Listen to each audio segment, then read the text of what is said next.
Estamos continuando, básicamente la serie que estábamos llevando se convierte en esta. Tiene nombre como medio navideño, pero seguimos en el tema de Semana Santa. Y a propósito del día de hoy, acompáñame a Marcos 1:8, por favor.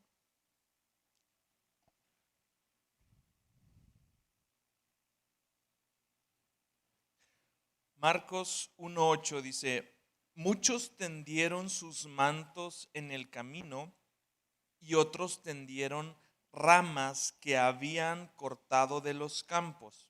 Los que iban delante y los que lo seguían, está hablando de Jesús, gritaban: Hosana, bendito el que viene en el nombre del Señor. Y presta atención al versículo 10. Bendito el reino de nuestro Padre David que viene. Hosana en las alturas. Dios, gracias por una nueva mañana y una nueva misericordia y una nueva forma de encontrarnos contigo, Señor Jesús. Qué hermoso es tener la libertad de reunirnos, qué hermoso es tener la libertad de buscarte y de tener un día de la semana donde sabemos que algo va a suceder entre tú y nosotros. Gracias, Dios, por esta cita divina. Gracias, Dios, porque esta cita no es producto de nada más que de tu voluntad. No es producto de nada más que de tu obra redentora en nuestras vidas y en todo el mundo. En el nombre de Jesús. Amén. Pues hoy conmemoramos una de las semanas, hoy inicia la conmemoración de una de las semanas más importantes para el cristianismo, la última semana de la vida de Jesús, donde tantas cosas sucedieron. Probablemente, aunque todo lo que hizo Jesús en su ministerio abona directamente al desenlace, son los sucesos ocurridos en esta semana los más importantes de este ministerio, porque simbolizan no solamente la culminación de todo lo que el Padre le mandó a hacer, sino simbolizan también el inicio de una nueva historia para toda la humanidad. Para ti y para mí existe una nueva esperanza, una nueva oportunidad. Existen muchas cosas gracias a los sucesos de esta semana. Y hoy estamos precisamente en el Domingo de Ramos, y el Domingo de Ramos gira en torno a la entrada triunfal de Jesús en Jerusalén. Pero pues eso ya todos lo sabemos, ¿no? Digo, a menos que te hayas perdido los últimos 2000 años de la historia del mundo, pues resulta que vino un judío en Nazaret y armó un gran alboroto para toda la humanidad, por si te vienes enterando. Y el punto es que el marco inicial de estos eventos es este evento que se conoce como la entrada triunfal. La entrada triunfal de Jesús en Jerusalén. Y definitivamente este es un título que la Biblia no le otorga, este es un título más bien editorial. Es un título donde muchos han interpretado esto como una entrada triunfal. Pero hoy quiero darte otra perspectiva, porque creo que la entrada triunfal no se produce exactamente en este momento. Los sucesos que van a ocurrir momentos después me dan muchos argumentos para decir que Jesús estaba más bien contristado por lo que estaba sucediendo con los suyos a los que vino, que alegre por el recibimiento que da. Es precisamente en el recibimiento donde te das cuenta de que algo no está bien, de que algo no cuadra. Cuando Jesús va entrando, la gente dice: bendito el reino de nuestro Padre David que viene.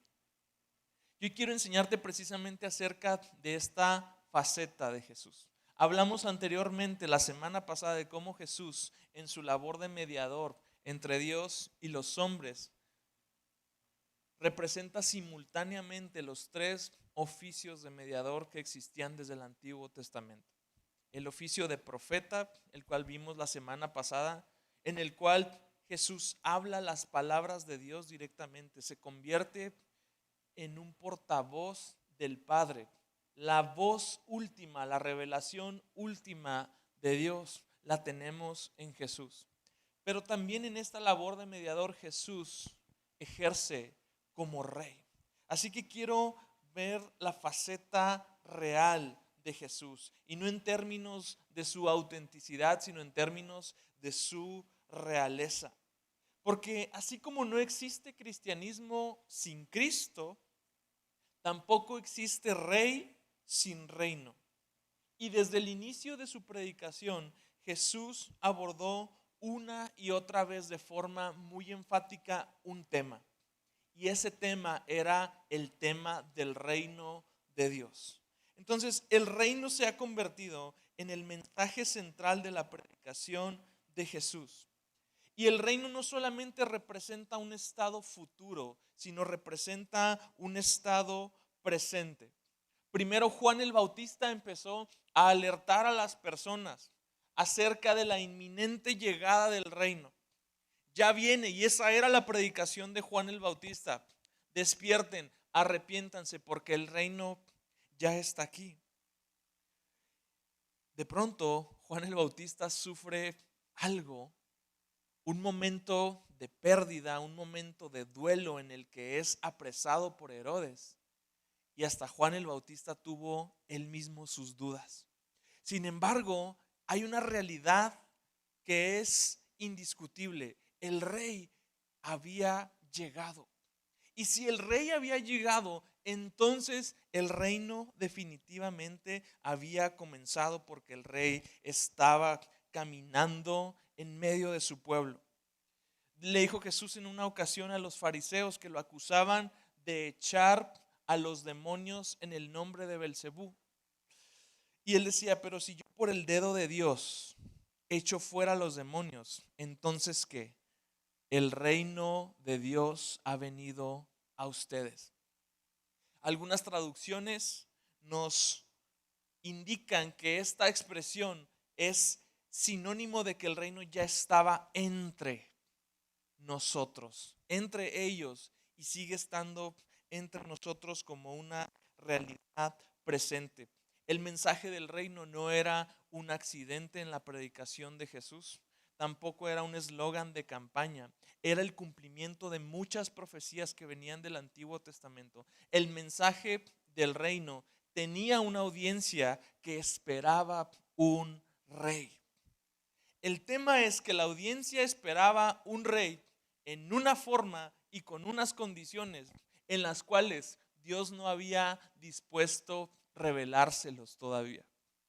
La audiencia esperaba un reino que Dios había determinado establecer de una forma completamente diferente a la que se establecen los reinos en esta tierra. Entonces, la gente insistía y vemos cómo la gente, aún en este último minuto, viendo a Jesús entrando en Jerusalén, sabían que algo iba a pasar. Pero Jesús sabía una realidad de lo que iba a pasar y la gente esperaba una realidad muy diferente. La gente esperaba que por fin el azote de Roma fuera quitado de sus espaldas. Jesús sabía que era su momento de dar su vida en rescate por muchos. La gente estaba vitoreando y alabando a un caudillo. Jesús entró no como un caudillo ni un conquistador, entró como un rey humilde, un cordero que iba a ser sacrificado.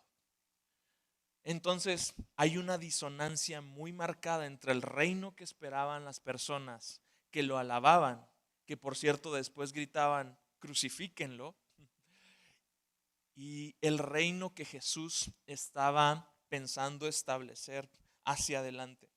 Entonces vemos que inclusive los discípulos al final del ministerio de Jesús como que seguían con esta duda, y ya está Jesús a punto de ascender, y ya está Jesús a punto de regresar a la diestra del Padre, y como que entre ellos se codeaban y la pregunta incómoda, pues ¿quién le va a preguntar? ¿Qué le vamos a preguntar? el reino nuevamente y le preguntan, anhelando ver estas cosas, ¿restaurarás en este tiempo el reino a Israel? Todavía Jesús había muerto, había resucitado y todavía los discípulos estaban con, bueno, ¿y qué va a pasar ahorita? Y la respuesta de Jesús no fue una respuesta que haya derrotado completamente sus expectativas y mandado sus esperanzas por el caño.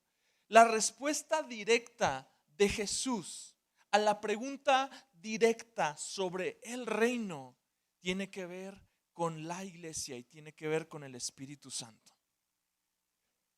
Ellos le preguntan, ¿restaurarás el reino en este tiempo, Israel?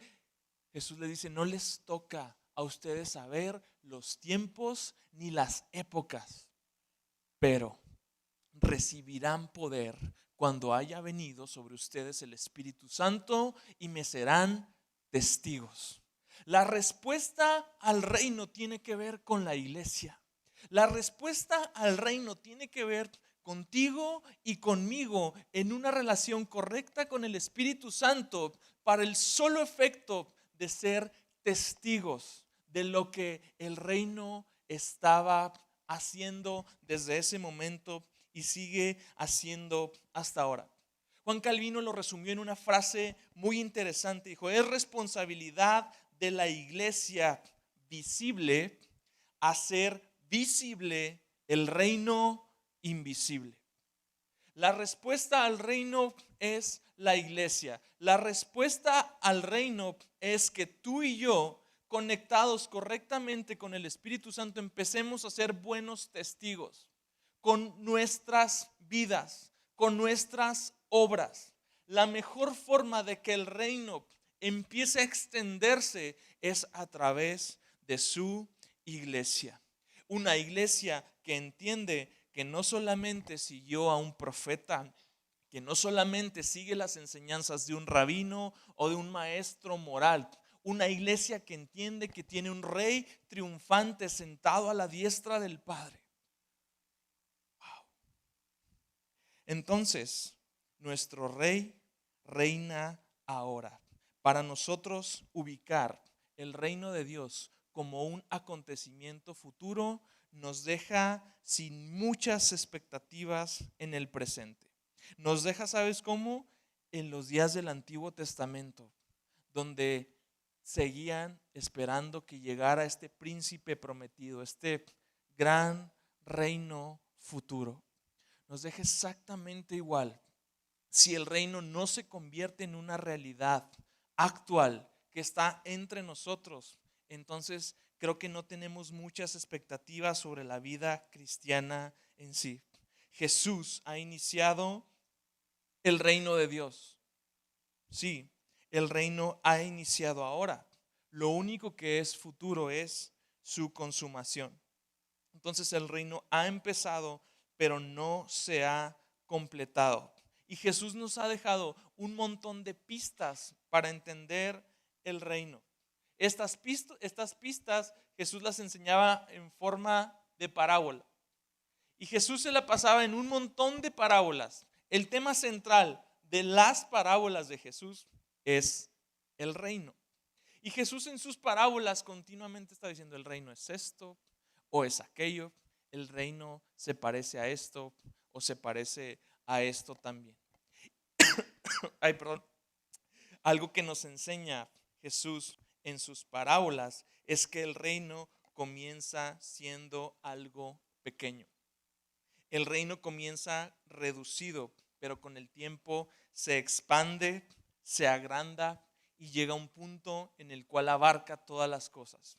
Jesús comparó el reino con una semilla de mostaza, que es la más pequeña de todas las semillas, pero luego puede dar a luz un árbol enorme. Jesús comparó el reino con la mujer que cocina y le pone levadura a la masa. Y así como una poca de levadura hace que se infle toda la masa, una poca de influencia del reino en nuestras vidas, en nuestras sociedades, es capaz de trastornar el mundo entero. ¿Tú crees que hay respuesta para el mundo o tú has decidido finalmente encerrarte con tu familia y decir, nosotros somos salvos, gracias a Dios, que se cuiden los demás? De ninguna manera.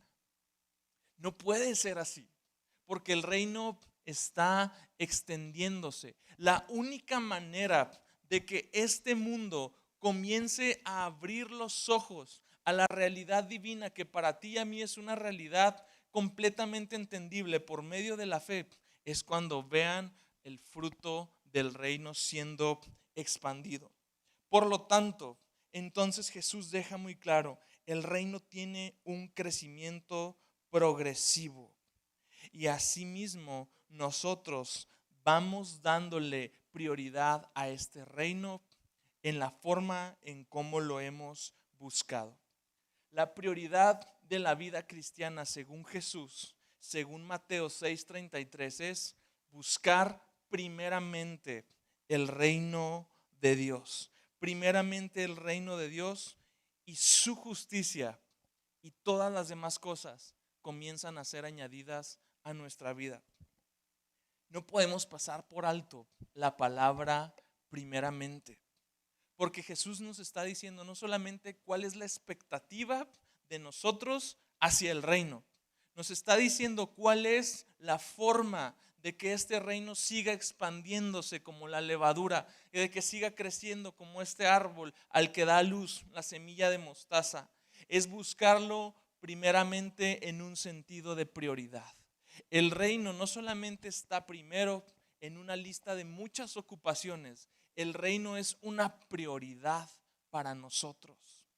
El reino es una prioridad. Esa es la palabra detrás de primeramente, la palabra griega protos. Es algo que tiene el peso y la fuerza de ser primero antes que cualquier otra necesidad de nuestra vida. Entonces, ¿quieres tener tus prioridades claras como cristiano? El reino tiene que ser una de ellas. Y Jesús nos dejó muchas pistas y nos dijo, el reino es así y es así. Busca el reino. El reino es una realidad invisible que se vuelve visible en la medida que la iglesia está buscándolo. Ya están aquí los recursos del reino, pero se tienen que buscar. Constantemente nos vemos sitiados a tomar decisiones y las decisiones que tomamos siempre pasan por un filtro. Son las decisiones que responden a la cultura del reino, son las decisiones que ponen primero el reino de Dios o son las decisiones que ponen primero el reino de este mundo. Tú y yo buscamos el reino cada vez que elegimos el otorgar el perdón antes que guardar el rencor.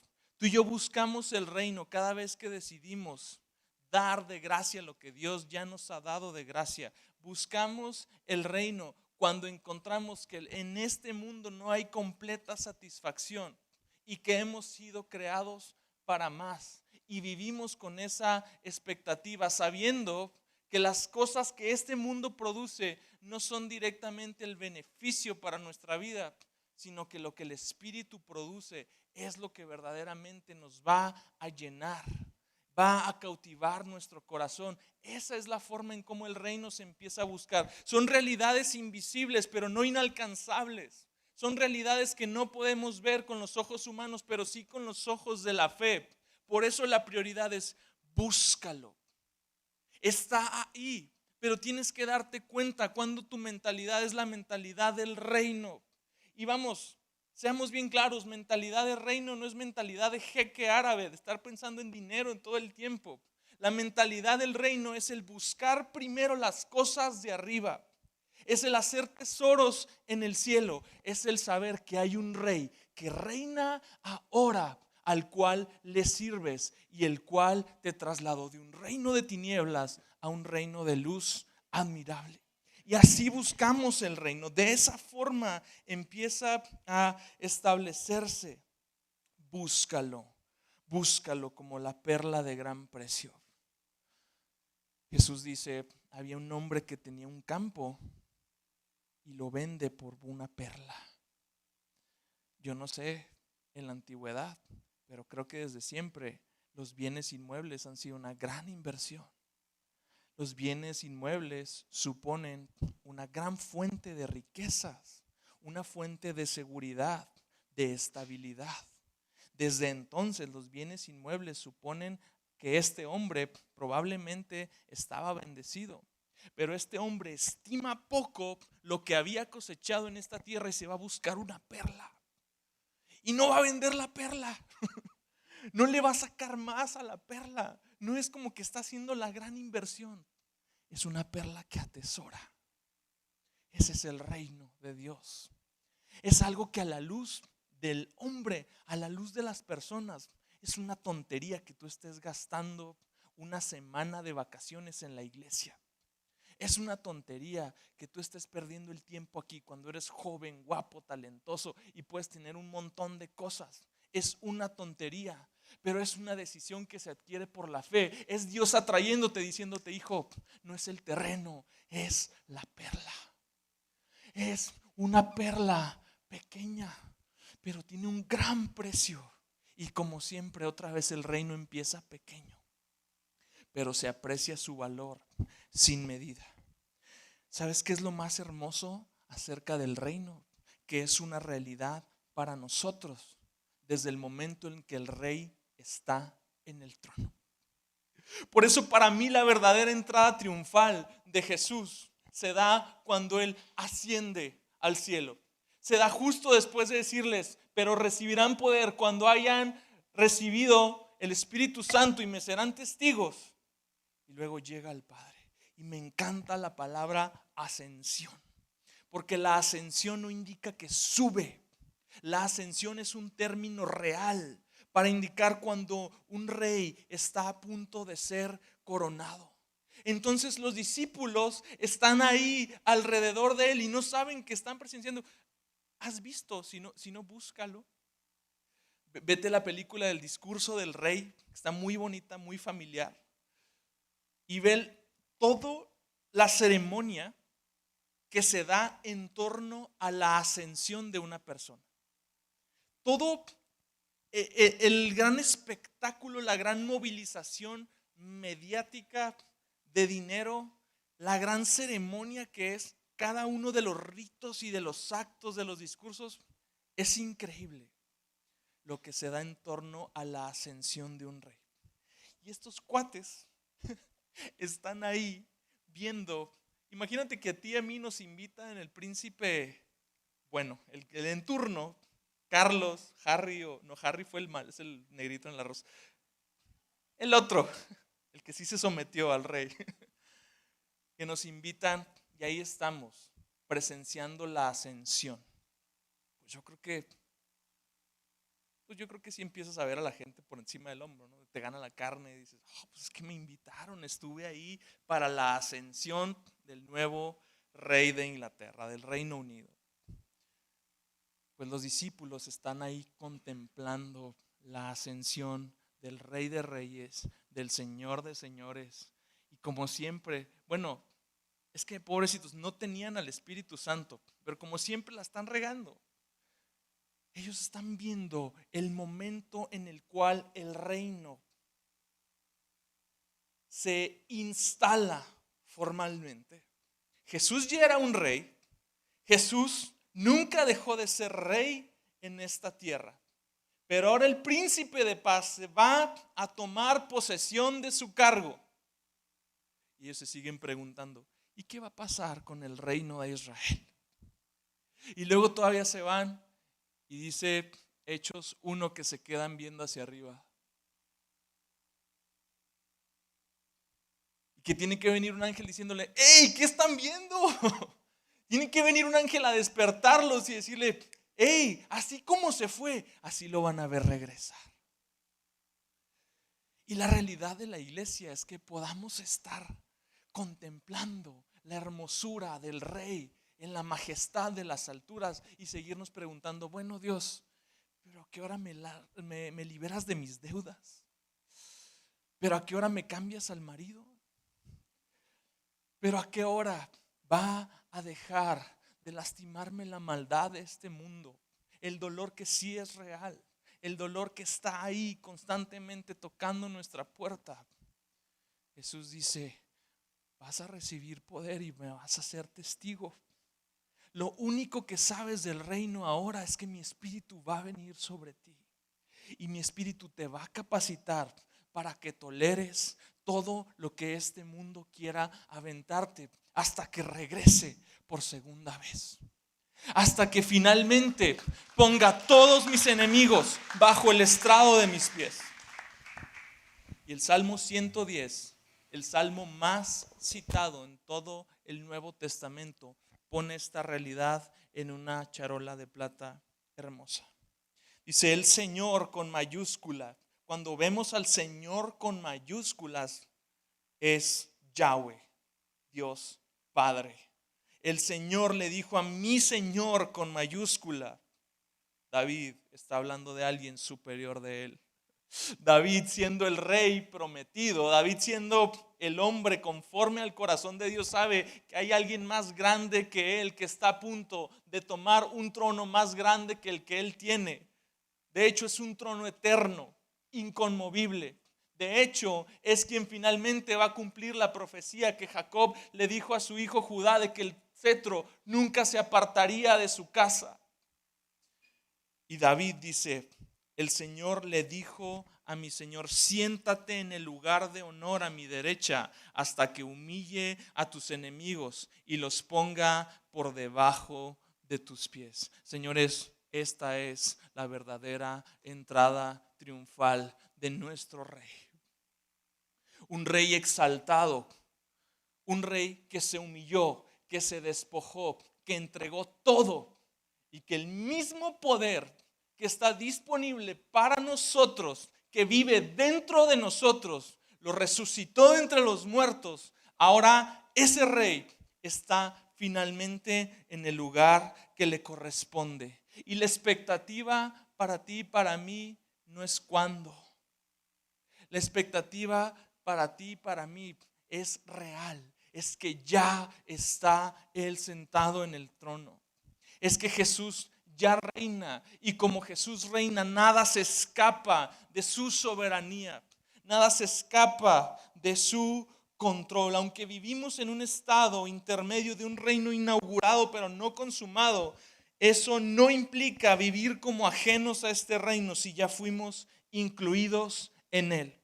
La entrada triunfal al trono de Cristo nos da acceso a nuestra propia entrada triunfal. Y aquí te la puedo leer, la puedes imprimir, la puedes enmarcar y poner en tu casa y ponle: esta es mi entrada triunfal. Una no hecha con mis fuerzas, sino hecha precisamente en la obra redentora de Jesús, diciendo Colosenses 1, 13 y 14, porque Él nos libró del dominio de las tinieblas y nos trasladó al reino de su Hijo amado, en quien tenemos redención, el perdón de pecados. Bienvenido a tu nueva realidad. Bienvenido a tu nueva vida, bienvenido a tu nueva entrada triunfal.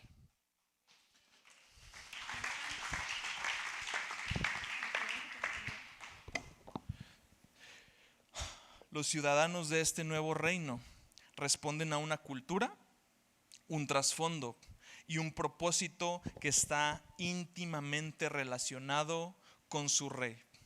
El reino es la influencia del rey sobre un territorio. Ve cómo lo dice el salmo que acabamos de leer: el Señor extenderá tu poderoso reino desde Jerusalén y gobernarás a tus enemigos. Al igual que los reinos de esta tierra, el reino de Dios tiene un territorio. Pero no solamente tiene un territorio, tiene una población y tiene un gobierno soberano. Cualquier maestro de historia de las ideas políticas, cualquier maestro te va a enseñar esto. Todo reino tiene estos ingredientes. Cualquier país, cualquier estado democrático tiene estos ingredientes. Tiene población, tiene territorio y tiene un gobierno soberano. Y eso es lo que este salmo quiere reflejar. Es una realidad invisible que podemos empezar a entender también bajo nuestros parámetros visibles. ¿Y quiénes son los ciudadanos de este reino? Aquellos que reflejan el carácter del rey. Y dice David en este salmo: cuando vayas a la guerra, tu pueblo te servirá por voluntad propia. Tu pueblo te servirá por voluntad propia. Entonces, los que hemos descubierto la realidad de Dios, nos suscribimos a este reino. Tú y yo no elegimos democráticamente a este rey. Este rey ya era rey, ya reinaba y nos eligió voluntariamente a nosotros. Y lo que hacemos nosotros en consecuencia a este rey es que cuando este rey decida ir a la guerra, cuando este rey, como dice el Salmo 2, decida gobernar a las naciones con vara de hierro, la iglesia está presente como la misma profecía que se le da a la iglesia de Filadelfia en Apocalipsis 3, reinando las naciones con vara de hierro. La iglesia está lista, está preparada para levantarse como este ejército que no va a pelear contra las personas, que no va a conquistar este mundo por la fuerza, que va a hablar con gracia y verdad, que va a hablar con amor y que irá estableciendo este reino de la misma forma en que la estableció el rey, de una forma no violenta, pero con verdad, pero con luz, haciéndole la guerra a quien se le debe hacer la guerra, al reino de las tinieblas. Como iglesia está muy bien, iglesia, que seamos un hospital. ¿Por qué? Porque debemos de recibir a la gente enferma todo el tiempo. Debemos de recibir a la gente que viene en el peor estado. Si vienes deprimido, estás en el lugar correcto. Si vienes borracho, estás en el lugar correcto. Si estás batallando con adicciones, estás en el lugar correcto. Si estás en fornicación, estás en el lugar correcto. Si estás roto del alma, estás en el lugar correcto. Y somos un hospital. Pero luego la expectativa es que este hospital empiece a expandirse como se expande el reino. Y ahora ya no somos solamente un hospital, somos una familia. Y la familia abraza, y la familia da pertenencia, y la familia da identidad, y la familia da protección, y la familia da confianza. Y eso está muy bien, pero no se queda ahí, porque la mayor expectativa de este rey es que su pueblo le sirva voluntariamente cuando él vaya a la guerra. Este rey está levantando al mismo tiempo un ejército. Y la iglesia, si bien es cierto, es un hospital y es una familia, no puede perder de vista que también es un ejército, con gente preparada, gente comprometida, gente que sabe dónde está su identidad, que sabe quién es su rey y que le sirve voluntariamente en el día de su poder, como lo dice la versión Reina Valera. Ahora, este pueblo definitivamente tiene que replicar el carácter de su rey. Todo liderazgo se replica, todo liderazgo se empieza a ver reflejado en quienes lideran. Y definitivamente este rey se quiere replicar en sus súbditos. Y dice David: estás envuelto en vestiduras santas. Definitivamente todos aquellos que pertenecemos a este reino hemos decidido, o habremos de decidir en algún momento, como dice Pablo, el desvestirnos de la vieja naturaleza, el despojarnos del viejo hombre que está viciado conforme a los deseos de la carne y vestirnos de Jesús. De hecho, si ya estás bautizado, Gálatas 3:27 dice que todos los que se han bautizado están vestidos de Cristo. Qué bonita vestidura. Qué bonito te hace ver vestido de Cristo. Ya estás vestido de Cristo. Es una realidad. pero a veces arriba de las vestiduras santas le echas los harapos del mundo. Arriba de las vestiduras santas te pones, y Karina se identifica mucho conmigo porque Karina siempre me está tirando pantalones y le digo, ¿por qué me tiras ese pantalón? Es que está roto pero me sirve. Entonces hay una tensión y a veces estás como yo, queriéndote poner las cosas rotas nomás por la costumbre, porque como decía un cantante, la costumbre es más fuerte que el amor, y seguimos apegándonos a estas cosas que ya deberíamos de haber desechado, a estas cosas que ya no corresponden al reino, pero nos siguen afectando. Colosenses nos dice cuáles son aquellas cosas que deberíamos de haber desechado. Y dame un segundo porque este versículo no se los pase.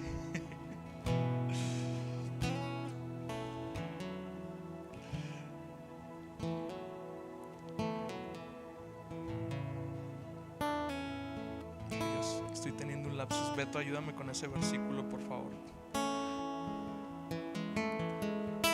Desechar las cosas de este mundo, desechar las malas palabras, la ira, toda esa lista.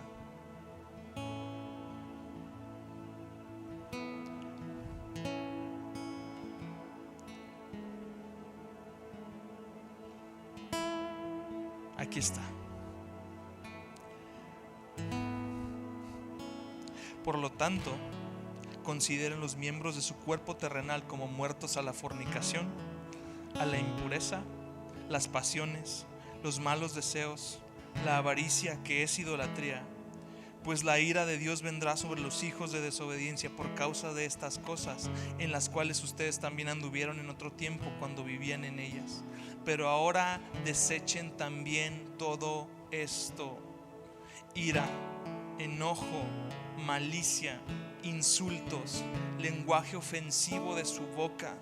Dejen de mentirse los unos a los otros, puesto que han desechado al viejo hombre con sus malos hábitos y se han vestido del nuevo hombre, el cual se va renovando hacia un verdadero conocimiento conforme a la imagen de aquel que lo creó.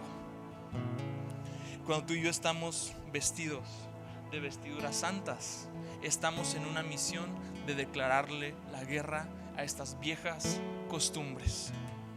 Pero no solamente eso. Dice David: estás envuelto en vestiduras santas y tu fuerza se renovará cada día como el rocío de la mañana. Un rey cuya fuerza se renueva todos los días da a luz un pueblo cuya fuerza es al mismo tiempo inagotable. Y yo sé que muchas veces es cansado, humanamente hablando, y la vida cristiana supone estándares, principios, convicciones que en la práctica son difíciles de vivir. ¿O a quién se le hace fácil para que nos pase la receta?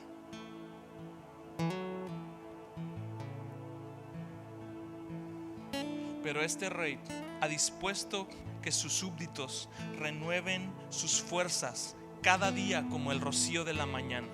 Y a mí me suena a que cada día como el rocío de la mañana, así como está la misericordia de Dios que es nueva cada día, así tú y yo podemos renovar nuestras fuerzas cada día. Cada día podemos venir ante el trono de nuestro Rey, doblar nuestras rodillas y pedirle: Dios, dame gracia para vivir siendo un súbdito digno de este reino. Abre mis ojos para ver las realidades invisibles que no puedo ver, porque estoy bien aferrado y bien viciado a ver únicamente lo que mis ojos físicos pueden ver. Porque en la lucha, porque en el proceso de la vida dejo de buscar tu reino. Y se me hace fácil dejar de buscar el reino porque he empezado a encontrar un montón de otras cosas en este mundo que me hacen sentir satisfacción. Cuando dejamos de renovarnos cada mañana como el rocío, la vida se empieza a volver cansada. Tus convicciones empiezan a pesar. El mundo empieza a ser seductor. El pecado suena liberador. Pero todo eso es precisamente lo que está sepultando tu vida. Porque entramos en ciclos de culpa, donde todo parece seductor, todo parece liberador, lo haces y viene la culpa. Y ahora necesitas tapar la culpa. Y ahora vas a tomar más de eso para tapar la culpa. Nuestro Rey entiende que hemos resucitado a una nueva realidad. Ese reino se ha comenzado, está creciendo, se está consolidando, pero no se va a consumar hasta que Cristo llegue al final de la historia humana para poner a todos sus enemigos a sus pies, para someter todos los reinos. Y entonces el reino que ahora mismo es invisible será visible. Pablo no se equivoca cuando dice que la creación gime por su redención. Tú y yo somos parte de esta creación que gime por su redención. Somos parte de la creación que batalla con estas cosas, que lucha con esta tensión y que espera cuando finalmente el pecado sea derrotado. Espera con esperanza cuando finalmente la muerte sea derrotada, la maldad sea derrotada. Así como el reino es una realidad presente, en el futuro tenemos una expectativa más grande de la que tenemos hoy. Actualmente tenemos un adelanto de lo que será, solamente una pequeña pizca de lo que será. Sin embargo, el Rey reina y extiende su dominio. ¿Y cómo vamos a responder nosotros a este Rey? ¿Sabes? Es complicado entender el reino con una mentalidad democrática. Hemos vivido en una democracia, mucho tiempo como para ser capaces de entender cómo funciona un reinado sobre nuestras vidas. Pero el Rey ya está. El Rey no está en campaña. El Rey no está en campaña. Jesús no está vendiendo su imagen para que votes por Él. Hay quien quiere vender la imagen de Jesús como si, vengan todos, cómprenle. Él es un Rey.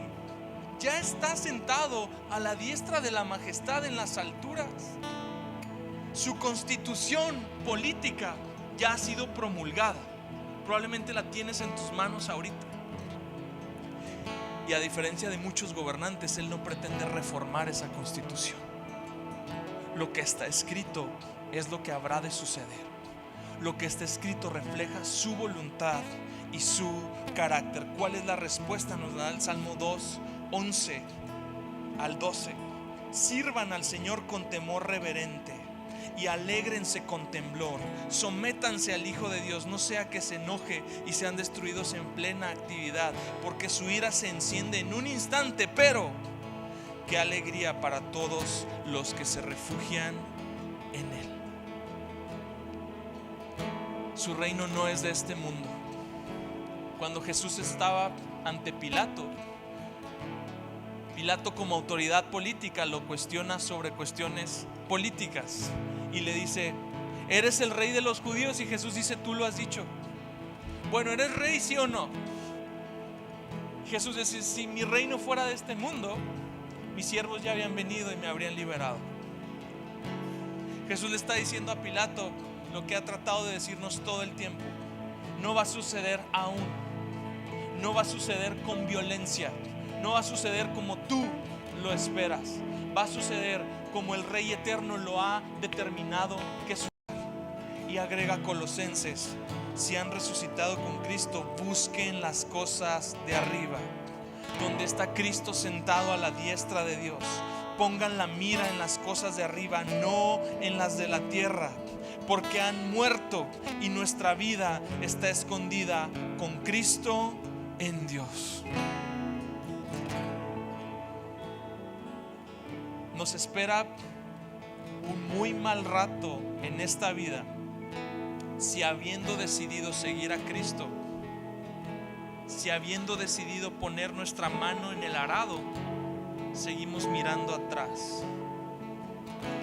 Nos espera mucha incertidumbre, nos espera mucha insatisfacción si habiendo hecho una profesión de fe, seguimos esperando y apostándole todo a este mundo, esperando todo de este mundo, y vivimos ignorando al Rey que ya reina y que lo hace desde el cielo, pero lo hace también en nuestros corazones.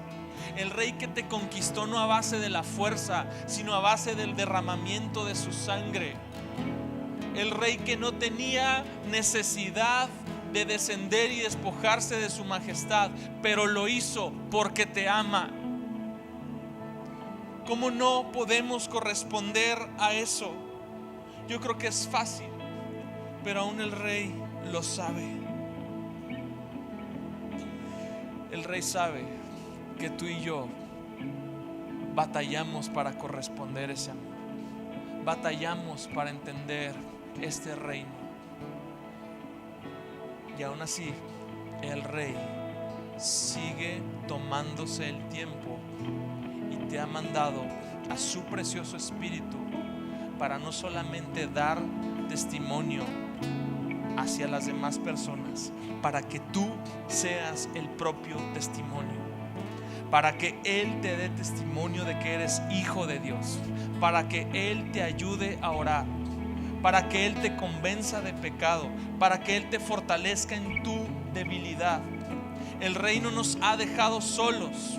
El reino es una realidad. El Rey está reinando y tú y yo somos parte de este reino y necesitamos tomar una decisión. Jesús reina ahora. Jesús reina en las alturas. Jesús reina en nuestro corazón. Nunca olvides eso. Vamos a orar. Quiero que me acompañes poniéndote de pie.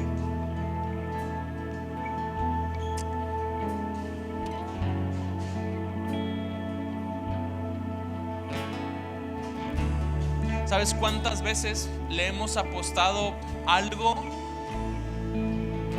a una autoridad terrenal? Montones de veces. Yo creo que montones de veces has visto un candidato y has dicho: este es mi gallo, este es el bueno, este va a hacer las cosas bien. Y montones de veces no sucede lo que debería suceder. Jesús no es como ninguna de estas autoridades, porque cuando Él se suponía que debería ejercer su poder y su autoridad, Él vino a ser sacrificado. Él vino a servir. Él vino a conquistar tu corazón.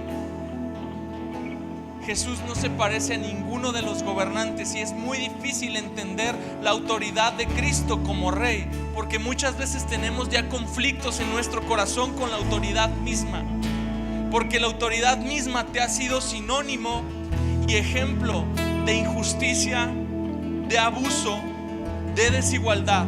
Y tú dices: ¿cómo que Jesús es Rey y yo soy su súbdito? Pues que no es mi amigo. Sí lo es, pero su carácter es mucho más excelente y Él está mucho más exaltado de lo que muchas veces queremos admitir.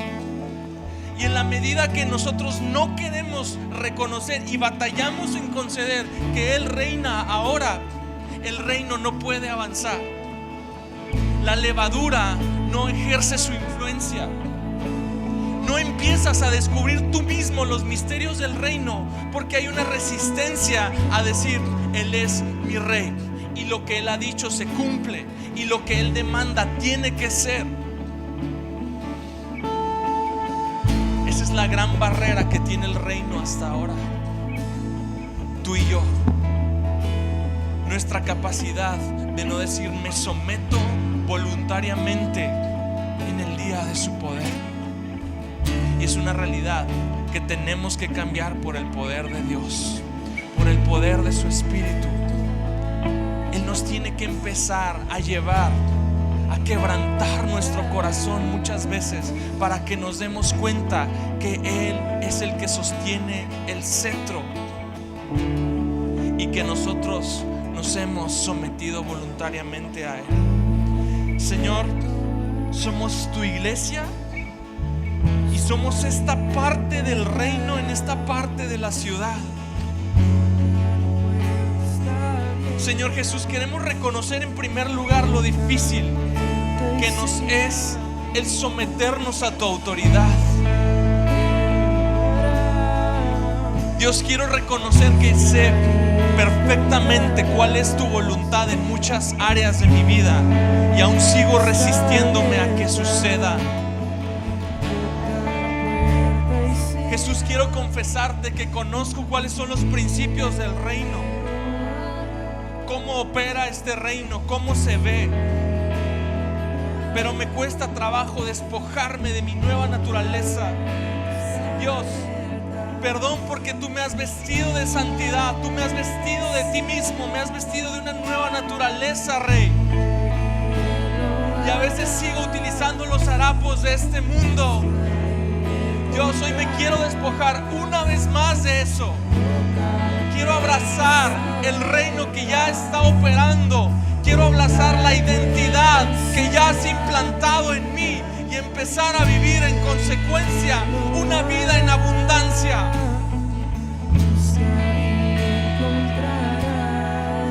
Dios, llévanos a valorar esta perla de gran precio por encima de cualquier otra cosa. Abre nuestros ojos para ver que ya la hemos encontrado. Abre nuestros ojos para ver que es real, que está aquí, que es más importante que cualquier otra cosa que el mundo nos pueda ofrecer. Señor, hoy queremos despertar esa realidad y orar todos los días que tu reino sea establecido finalmente. Añorar con fe y con esperanza que pongas finalmente a tus enemigos por el estrado de tus pies, pero al mismo tiempo marchar triunfantes, marchar como un ejército con autoridad hacia el propósito para tu iglesia.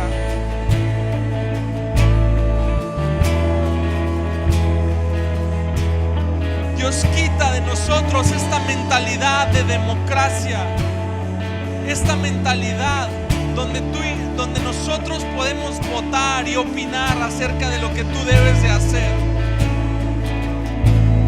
Haznos como tú, mansos y humildes, y sujetarnos bajo tu preciosa y perfecta autoridad. Que donde quiera que la autoridad de este mundo ha hecho una herida, donde quiera que la autoridad de este mundo ha fallado, tu preciosa autoridad cubra esas faltas, cierre esas heridas y nos demuestra que eres un rey que reina desde abajo, un rey que ama, un rey que sirve, un rey que está totalmente dispuesto a morir por nosotros cuando fue necesario y lo hizo con gozo. Y hoy, desde la diestra de la majestad de las alturas, tú puedes ver el fruto de tu aflicción y sentirte complacido.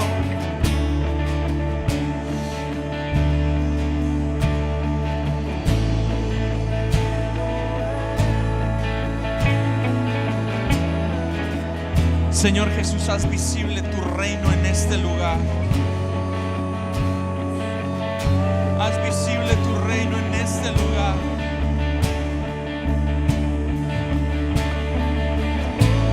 Haz visible tu reino en este lugar, en cada corazón, en cada familia, en mis conversaciones, en mis decisiones.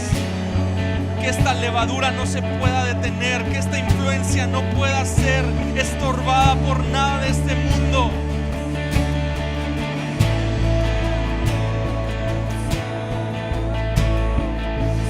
No dejes de orar y vamos a cantar con todo nuestro corazón.